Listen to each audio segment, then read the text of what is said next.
nuestro doctor Juan Pablo Alba, y cada vez que, después de que se haga la intervención por parte de él, va a seguir el conferencista. Dentro de nuestra exposición de los conferencistas va a estar dentro de una franja horaria desde las 6:15 hasta las 8 y más o menos 8:40. Después de las 8:40 a 9 vamos a hacer el panel de preguntas. Recuerde que el panel de preguntas usted lo podrá realizar por vía chat y yo les daré lectura para su respuesta, o levantar la mano y con mucho gusto le daremos la palabra. Recuerden por favor mantener en silencio sus micrófonos mientras los conferencistas dan su intervención. Recuerden que nuestro evento lo hace AEGJ Buffet Abogados. Les voy a presentar mi equipo de trabajo, quien representa nuestra alianza. Entonces, doctor Edison y doctor Andrés, les doy la bienvenida para que por favor se presenten. Buenas noches ya para todos, ¿cómo están? Mi nombre es Edison Cuenca, soy su gerente de AEJ Buffet Abogados. En este momento quiero darle la bienvenida a todos ustedes por atender este llamado a este gran congreso. Hoy vamos a hablar acerca de los fundamentos jurídicos forenses en los delitos de acceso carnal abusivo con menor de 14 años. Evidentemente sabemos que hoy en día son muchos los delitos que han aumentado en nuestro país y a nivel internacional. La idea es darle un análisis profundizado desde la parte de la psicología forense y de la parte acusatoria, como se dice, la parte de fiscalía que viene de la acción penal. Entonces vamos a darle la bienvenida a todos los asistentes y a los panelistas que van a estar interviniendo en el día de hoy. Muchas gracias. Gracias, doctor Edison. Doctor Andrés. Muy buenas tardes para todos. Me presento, mi nombre es Andrés Escobar, soy director jurídico de AEJ Abogados y en este momento le doy la bienvenida a cada uno de los participantes y les doy las gracias pues por asistir a este gran congreso el día de hoy, que pues espero les dé un gran conocimiento acerca de este delito, tanto el fundamento forense como el fundamento jurídico que nos van a dar nuestros excelentes ponentes el día de hoy.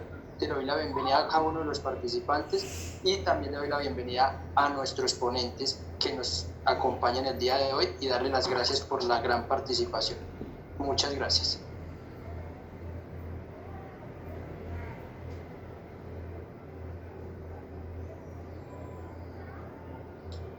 Muchas gracias, doctor Andrés. Entonces continuamos. El día de hoy entonces le daremos inicio. Quien organiza este evento, estamos inicialmente en nuestro patrocinio directamente, está con BIG y AGPH. También nos apoya el Centro de Conciliación y Mediadores del Conflicto y el doctor Hugo López Caribero del país de Argentina.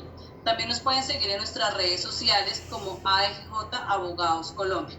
Entonces, sin más preámbulo, voy a dar inicio con nuestro gran conferencista, el doctor Juan Pablo Alba.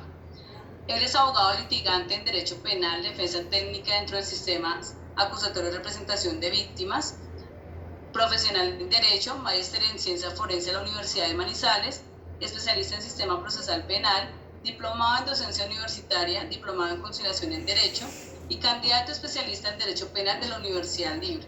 También es candidato especialista en Psicología Jurídica Forense de la Universidad Santo Tomás, maestrante en Psicología Jurídica Forense de la Universidad Santo Tomás. Doctor Juan Pablo Alba, AEJ Buffet Abogado, le da la bienvenida por participar en nuestro congreso. Le doy la palabra, doctor Juan Pablo. Bueno, muy buenas tardes para todos. A la doctora Adriana, al doctor Cuenca, al doctor Edison Cuenca, al doctor Andrés Escobar, muchas gracias por esta invitación. Me siento muy bien de estar con ustedes compartiendo un análisis del delito de acceso carnal abusivo, que cada vez tiene más polémicas en nuestro país por las dificultades de la comprensión técnico-jurídica de esta conducta punible establecida en nuestro Estatuto Penal. Hoy el derecho penal en nuestro país ha tomado ciertos rumbos de análisis crítico y cada vez es más importante la ciencia. Así en muchas oportunidades pensemos que dentro de nuestra justicia no es importante la ciencia, los contextos sociales y los contextos jurídicos a los que nos estamos afrontando el día de hoy en nuestro país, efectivamente nos llevan a hacer un análisis desde lo científico y más aún en los delitos sexuales. Hoy la mayoría de los delitos que tienen que ver con tendencias sexuales, esas tipificaciones de estas conductas punibles, sí hace más importante la ciencia, los médicos, los psicólogos, los psiquiatras. Cada vez toman mucha más importancia y relevancia con el fin de llegar a impartir justicia y entregarle unos elementos y unas herramientas científicas para que el operador judicial, el juez de la República, pueda impartir esa justicia que tanto aclama al país. El día de hoy voy a compartir con ustedes un rol desde las víctimas y una problemática jurídica, científica, de la maduración sexual de las niñas y adolescentes, que nos llevan a efectivamente analizar y decir si estamos haciendo bien y si efectivamente el legislador acertó con las tipificaciones de las conductas punibles que tenemos en delitos sexuales en nuestro estatuto. Para el delito de acceso carnal abusivo menor de 14 años y en análisis que nos compete el día de hoy, vamos a hacer inicialmente una estructura de los tribunales de justicia de nuestro país, cómo está estructurada nuestra justicia. En un segundo plano, vamos a analizar qué es o en qué consiste el delito de acceso carnal abusivo menor de 14 años. En un tercer momento, vamos a hablar sobre el tema de la presunción legal o presunción de derecho. Vamos a conocer y a indagar en qué consiste este concepto que ha sido tomado por parte de la Corte Suprema de Justicia y por parte de la Corte Constitucional. De igual forma, vamos a analizar en qué consiste el error de tipo y el error de provisión como causales de ausencia de responsabilidad penal dentro del delito de acceso carnal abusivo en menor de 14 años y en nuestro sistema penal acusatorio. Posteriormente analizaremos ejemplos y los problemas jurídicos y los aportes que puede hacer la ciencia, la psicología, la psiquiatría, la medicina, con el fin de realmente direccionar a que no se cometan injusticias y de que efectivamente podamos tener una justicia más material y más sólida en nuestro sistema penal. También vamos a analizar un caso muy relevante y muy importante que aconteció y que ha generado mucha polémica en nuestro contexto jurídico y a nivel nacional, como fue el caso de los militares que accedieron carnalmente a esta niña de la comunidad de Embera, que hace parte de la Jurisdicción Especial Indígena. Es así entonces como damos inicio a este análisis de esta conducta punible. Comencemos por decir lo siguiente. En Colombia tenemos la Corte Constitucional, que es el órgano que se encarga de verificar que se cumpla en totalidad y en cabalidad la Constitución y que las leyes que expide el Congreso de la República estén acogidas a la Constitución. Es así como la Corte Constitucional efectivamente tiene las posibilidades de decretar constitucional o inconstitucional una norma específica de nuestro ordenamiento jurídico. De igual forma, cuando el Ejecutivo expide decretos de carácter legislativo, efectivamente la Corte Constitucional tiene la posibilidad de hacer un análisis y un estudio en lo que tiene que ver con la constitucionalidad o no de estos decretos que expide el gobierno nacional. Tenemos también la Corte Suprema de Justicia, que es el órgano de cierre en la jurisdicción, efectivamente en sus salas, sala laboral, sala civil, familia y agro y la sala penal. Esta Corte Constitucional es la encargada de dar jurisprudencia también, al igual que la Corte Constitucional. En Colombia también tenemos los tribunales de los distritos judiciales. Tenemos los juzgados penales del circuito y tenemos los juzgados penales municipales y juzgados penales municipales con funciones de conocimiento y con funciones de control de garantías. ¿Con qué fin hago este análisis inicial? Con que haya claridad cuando vaya a hacer referencia a la presunción legal o presunción de derecho. Es un concepto que tienen las altas cortes, tanto la Corte Constitucional como la Corte Suprema de Justicia, para lo que tiene que ver con el delito de acceso carnal abusivo en menor de 14 años. Y ya vamos a ver un poco más adelante en qué consiste ese asunto de la presunción legal. Ahora bien, ¿en qué consiste el delito de acceso carnal abusivo? Indiquemos lo siguiente, que este delito está establecido en el artículo 208 del Estatuto Penal. Y este delito, este acceso carnal abusivo menor de 14 años, a pesar de que en su análisis de lectura usted lee o trata de interpretar este delito y usted dice, bueno, ¿y esto en qué consiste? Y es una cosa simplemente sencilla, que usted, siendo una persona de mayor de edad o mayor de 14 años, tenga relaciones sexuales con una persona menor de 14. Y aquí hay un elemento muy importante, porque el elemento normativo del delito de acceso carnal abusivo menor de 14 años es efectivamente esa edad, 14 años. O sea que por el único hecho de usted tener relaciones sexuales con una persona menor de 14 años, está incurriendo en esta tipificación de esta conducta. Y vamos a ver que este delito tiene una pena de 12 a 20 años, una pena sumamente alta, donde vamos a ver si efectivamente el legislador ha acertado en la tipificación de esta conducta al plantear esta edad de 14 años, o si efectivamente dentro de unos contextos sociales que se pueden presentar, efectivamente vayamos a tener algún tipo de dificultades. Y vamos a ver lo siguiente, y un tema muy interesante, y es que se presentaba a partir de la Constitución de 1991 y que se crea el Estatuto Penal y la Ley 906, el Estatuto Penal y Procesal Penal. Efectivamente teníamos una dificultad porque el Código Civil de Colombia tenía un artículo que decía que las niñas de 12 años, a partir de los 12 años, se podían casar en Colombia, y que los niños a partir de los 14. Los niños a partir de los 14 y las niñas a partir de los 12 años. Entonces, hubo una acción de inconstitucionalidad respecto a este artículo, donde la Corte Constitucional dijo, no, venga, vamos a hacer aquí un análisis un poco más profundo. Y la sentencia es la sentencia C-507 de 2004, donde la Corte Constitucional dijo, venga, tenemos que los niños se pueden casar a partir de los 14 años o conformar una unión marital de hecho, pero las niñas lo pueden hacer es a partir de los 12. No.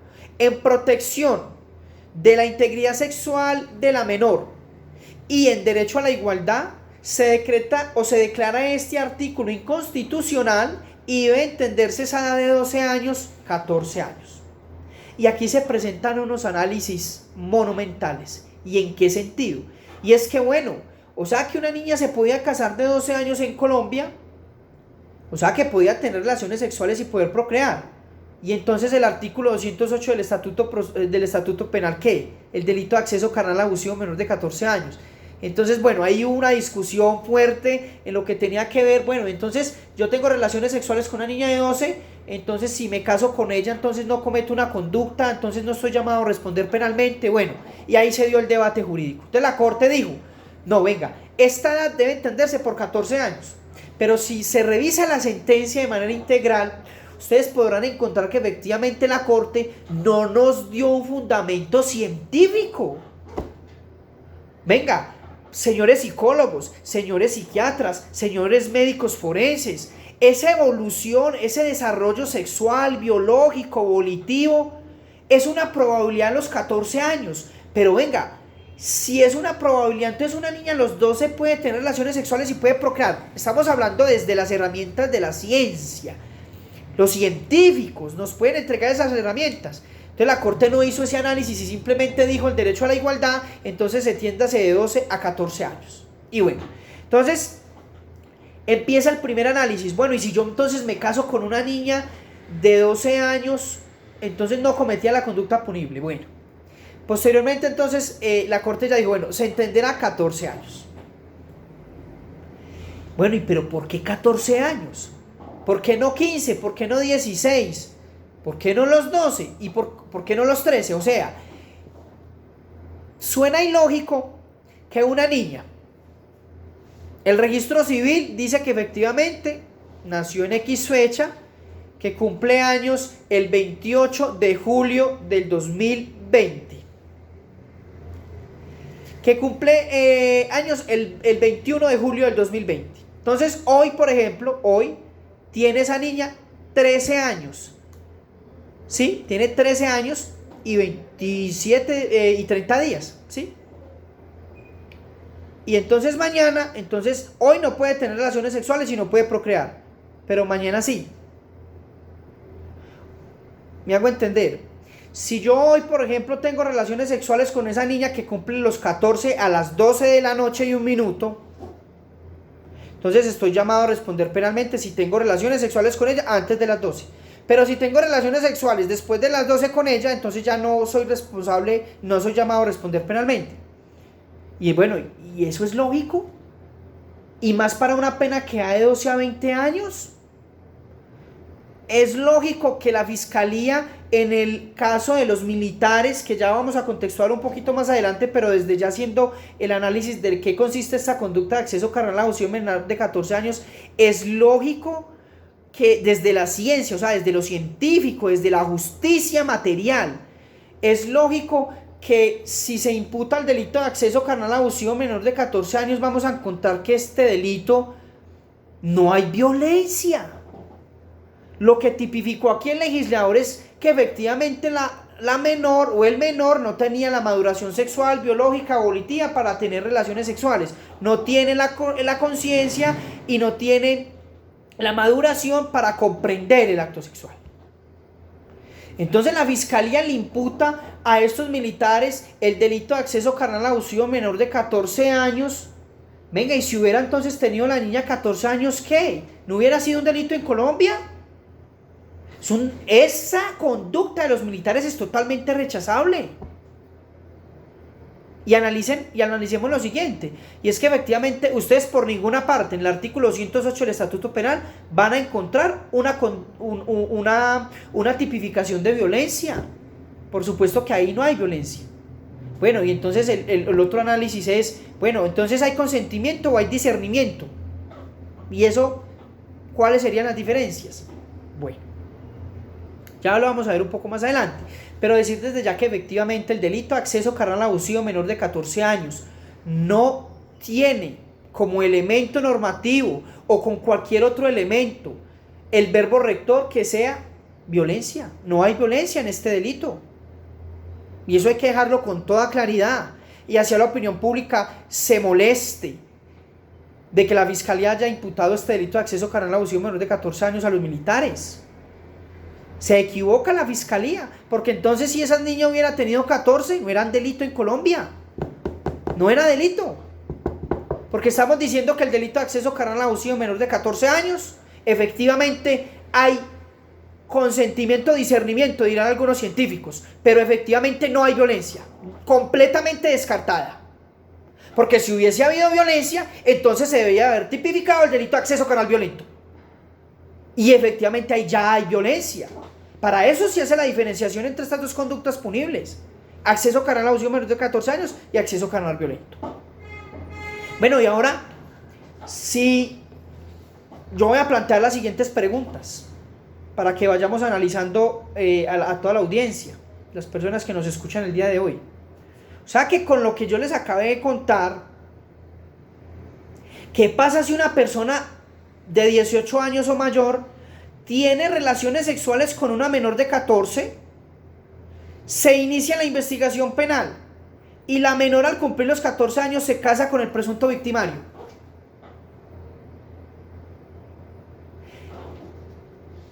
El análisis de las conductas punibles en Colombia deben de ser de manera sistemática. Aquí no se puede decir que los jueces de la República es que me oriento por el estricto sentido de la legalidad. Artículo 6 del Estatuto Penal y del Estatuto Procesal Penal. Y la pregunta es, si yo tengo relaciones sexuales con una niña de 13 años, no me puedo casar con ella porque ya la Corte dice que se debe entender 14 años. Y entonces yo tengo relaciones sexuales con esa niña y me investigan y me adelantan la investigación y está la investigación en la fiscalía. Y cumplió los 14 y decidimos casarnos. Decidimos conformar un núcleo familiar, decidimos casarnos. Bueno, ¿y qué va a hacer la justicia entonces? ¿Va a condenar a esa persona de 12 a 20 años? ¿Se está atentando en contra del bien jurídico tutelado de la menor, la integridad sexual y la formación sexual de la menor? Otro interrogante. ¿Qué pasa si una persona de 18 años conforma un núcleo familiar con una menor de 14 y esta queda en estado de gestación? ¿Vamos a mandar a una persona 12 años, de 12 a 20 años, privada de la libertad? Y la pregunta sería, ¿quién va a velar por esa niña de 13 años y por la vida que está por nacer? La conservación del núcleo familiar, la unidad familiar, el derecho que tiene esa vida que está por nacer a tener en presencia a su padre. Señores legisladores, jueces de la República. No, y es que me oriento por el estricto sentido de la legalidad. Y mandamos a un muchacho 14 años para la cárcel a que en vez de salir menos delincuente, salga más delincuente. Porque ese es el sistema penitenciario y carcelario que tenemos en este país. Bueno, otra pregunta. ¿Qué pasa si una persona de 18 años conforma una relación sentimental con una niña menor de 14? Una relación sentimental. El muchacho de 18 con la niña de 13. Una relación sentimental, de consentimiento, de amor, de cariño, de respeto. ¿Vamos a condenar a un joven de estos de 12 a 20 años? Y si vamos a ver el estricto sentido de la legalidad, la niña tiene menos de 14, el examen sexológico sale, efectivamente tuvo relaciones sexuales. Bueno.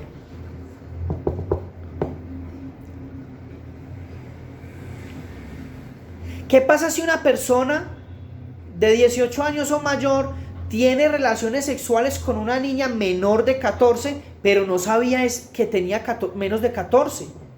Hoy en día estas niñas ponen en el Facebook que efectivamente tienen 15, 16 años. Y usted las ve y claro, efectivamente miden 1,90, son voluptuosas, tienen un desarrollo biológico. ¿Qué pasa? ¿Qué pasa si yo tengo relaciones sexuales con una niña que no sabía que era menor de 14? ¿Qué pasa si una persona de 18 años o mayor tiene relaciones sexuales con una persona menor de 14 sin saber que esto es una conducta punible y una conducta rechazable? Y ustedes se preguntarán, bueno, es que efectivamente una niña sino verla para saber pues si tiene menos de 14 o no, eso no siempre pasa. En ciertas regiones de nuestro país, la costa, la Dorada Caldas, en el noroccidente de Antioquia, las niñas tienen una talla sumamente alta. Y a simple vista puedo decir, esa niña tiene 17, 18, 19, 20 años. Bueno, ¿y qué pasa con eso? Bueno, vamos a empezar a resolver esas preguntas, ¿cierto? Vamos a empezar a resolver. Bueno, y vamos a decir lo siguiente. Efectivamente, la Corte Suprema de Justicia, en conjunto con la Corte Constitucional, tienen un criterio. Y es que efectivamente para esta conducta hay una presunción legal. Bueno, ¿y qué es eso? Una presunción de derecho. Que se presume en derecho que la niña menor de 14 años no tiene la maduración sexual, biológica o volitiva para tener relaciones sexuales y poder procrear. Criterio del cual estamos llamados a analizar y a decir, no estamos de acuerdo, señores magistrados. No estamos de acuerdo con que efectivamente haya una presunción legal.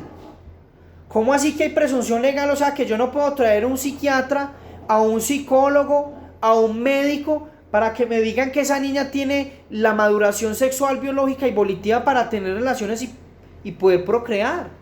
Y vamos a ver cómo la Corte Suprema de Justicia, mediante sentencia, y les voy a dar el radicado, SP 921 del 2020, radicado número 5889, aprobado por acta número 91, del 6 de mayo del 2020, ahorita reciente, y analizó lo siguiente.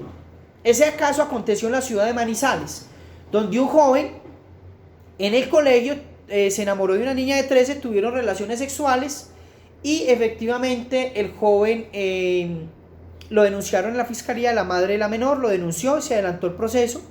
En primera instancia el juez quinto penal del circuito absuelve diciendo que efectivamente no se había atentado en contra del bien jurídico tutelado de la menor, de que no se había desvirtuado esa presunción de inocencia y que efectivamente el joven no estaba llamado a responder penalmente. Y efectivamente en segunda instancia la fiscalía apeló y en segunda instancia el tribunal de Manizales condena a este joven a 14 años de privación de la libertad. El abogado defensor en su momento interpuso el recurso extraordinario de casación, que a hoy pudiese haber interpuesto el recurso de doble conformidad, que es otro debate interesante, pero para dejarlo ahí para que ustedes tengan en cuenta, si en primera instancia absolvieron y en segunda instancia condenaron, usted tiene dos posibilidades, o si quiere interpone el recurso extraordinario de casación o el recurso de doble conformidad, y el recurso de doble conformidad es más amigable, pero eso es otro debate diferente, solo para dejar constancia y de que ustedes tengan conocimiento de que hoy en Colombia se puede presentar alguna de estas dos circunstancias. Bueno, el profesional del derecho en su momento invocó el recurso extraordinario de casación bajo dos argumentos. Uno, de que efectivamente la ciencia había acreditado que la niña tenía una edad clínica de 14 a 15 años. Miren esto lo interesante. Y aquí es donde se hace el llamado a la ciencia que nos siga entregando esas herramientas para que nosotros los abogados defensores, venga señores jueces, señores magistrados, ¿cómo así que aquí hay presunción legal? Entonces se presenta un registro civil. ¿Cuántos años tiene la niña? 13. Se presenta el dictamen de sexología forense. Sí, hubo relaciones sexuales. 14 a 20, de 12 a 20 años. Y la psicología y la medicina y los psiquiatras forenses diciéndonos, no, venga. Señor juez, señor defensor, señor fiscal, esa niña tiene una edad clínica de 14 a 15 años, puede tener relaciones sexuales y puede procrear, ya tiene una maduración psicológica, biológica, volitiva, comprende el acto sexual, y en este caso, la ciencia le dijo eso a la judicatura, y eso fue uno de los argumentos que utilizó el profesional en el derecho para que la corte casara.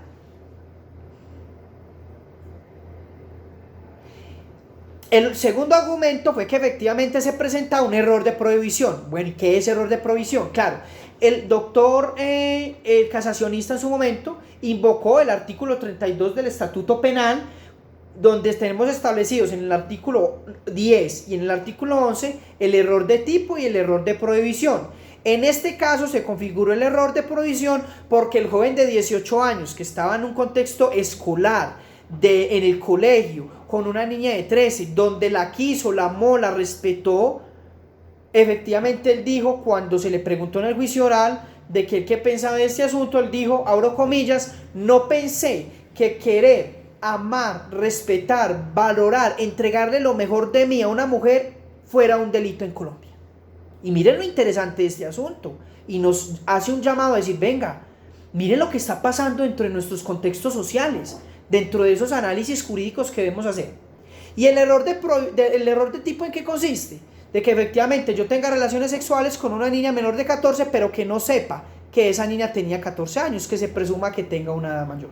En este caso, la Corte Suprema de Justicia avaló efectivamente que se configuró el error de prohibición. Y resulta que ese error de prohibición, hubo un magistrado que estuvo de acuerdo con que al joven se absolviera, pero dijo no, aquí en ningún momento se configuró el error de prohibición. Aquí lo que pasó fue que no hubo antijuricidad, hubo ausencia de dolo material. Háganme en esa pues, queridos compañeros. Y entonces empezamos a analizar y a mirar que la ciencia está llamada a seguir entregándonos esas herramientas tan importantes y tan interesantes. ¿Y es en qué sentido? Que efectivamente la Corte Constitucional avala el tema del error de prohibición, pero nos dice el argumento con el cual el psiquiatra y la medicina y el Instituto Nacional de Medicina Legal y Ciencias Forenses, por intermedio de sus peritos, nos dicen que esa niña tenía la edad clínica de 14 a 15 años y que podía tener relaciones sexuales y poder procrear y que efectivamente comprendía el acto sexual. Y la Corte dice, eso no es válido en Colombia. ¿Cómo así que no es válido? Y entonces, ¿para qué nos desgastamos con la ciencia y los elementos y las herramientas tan importantes que nos trae la ciencia para este asunto? ¿Cómo así que hay presunción legal? ¿Cómo así que yo como defensor no puedo traer toda la ciencia y decirle, mire señor juez, esta niña tiene la maduración sexual, biológica, volitiva para tener relaciones y poder procrear? Jamás se atentó en contra del bien jurídico tutelado a la integridad sexual o a la formación sexual de la menor. Y la Corte dice no. Si no hay error de tipo y si no hay error de provisión, estás llamado a responder penalmente. Y la pregunta para la Corte y para los magistrados que tienen este criterio es la siguiente: ¿y si conforman un núcleo familiar? ¿Si la niña queda en estado de gestación? ¿Si se casan? ¿Vamos a mandar a una persona de estas 14 años para la cárcel privada de la libertad?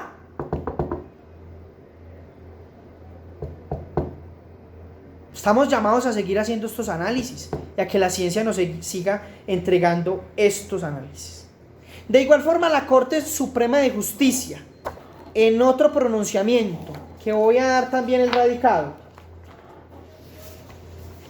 para que lo tengan presente y lo tengan pendiente, porque efectivamente se pueden presentar estas situaciones donde el error de tipo y el error de provisión se pueden presentar en estos asuntos.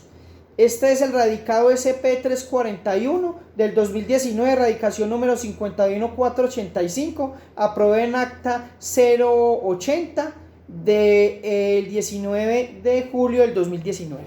¿Y qué pasó acá? Que efectivamente una persona de 18 años mayor tuvo relaciones sexuales con una niña de 13, donde a simple vista efectivamente no aparentaba ser menor de 14. Se presumía que tenía 17, 18, hasta 19 años, llegaron a ponerle a alguno de las personas que estuvo en el juicio oral. Efectivamente, la Corte Suprema de Justicia, en los dos asuntos, error de tipo y de error de provisión, y deja planteado en las dos sentencias que la presunción legal es palpable e inminente y que no tiene ningún análisis en este asunto y de que no se puede presentar ningún aspecto de debatir esa presunción legal. Entonces, si vamos a ver estos ejemplos donde hay un núcleo familiar conformado, donde efectivamente la niña está en estado de gestación, no hay un choque en derechos fundamentales al núcleo familiar, a la conservación del núcleo familiar, al interés superior del niño, de la vida que está por nacer, en tener en presencia a su padre. Estamos llamados a hacer estos análisis. Ahora, la probabilidad de la maduración sexual, biológica y volitiva es a los 14 años. O sea que podemos presumir, de acuerdo a la ciencia, de acuerdo a los científicos,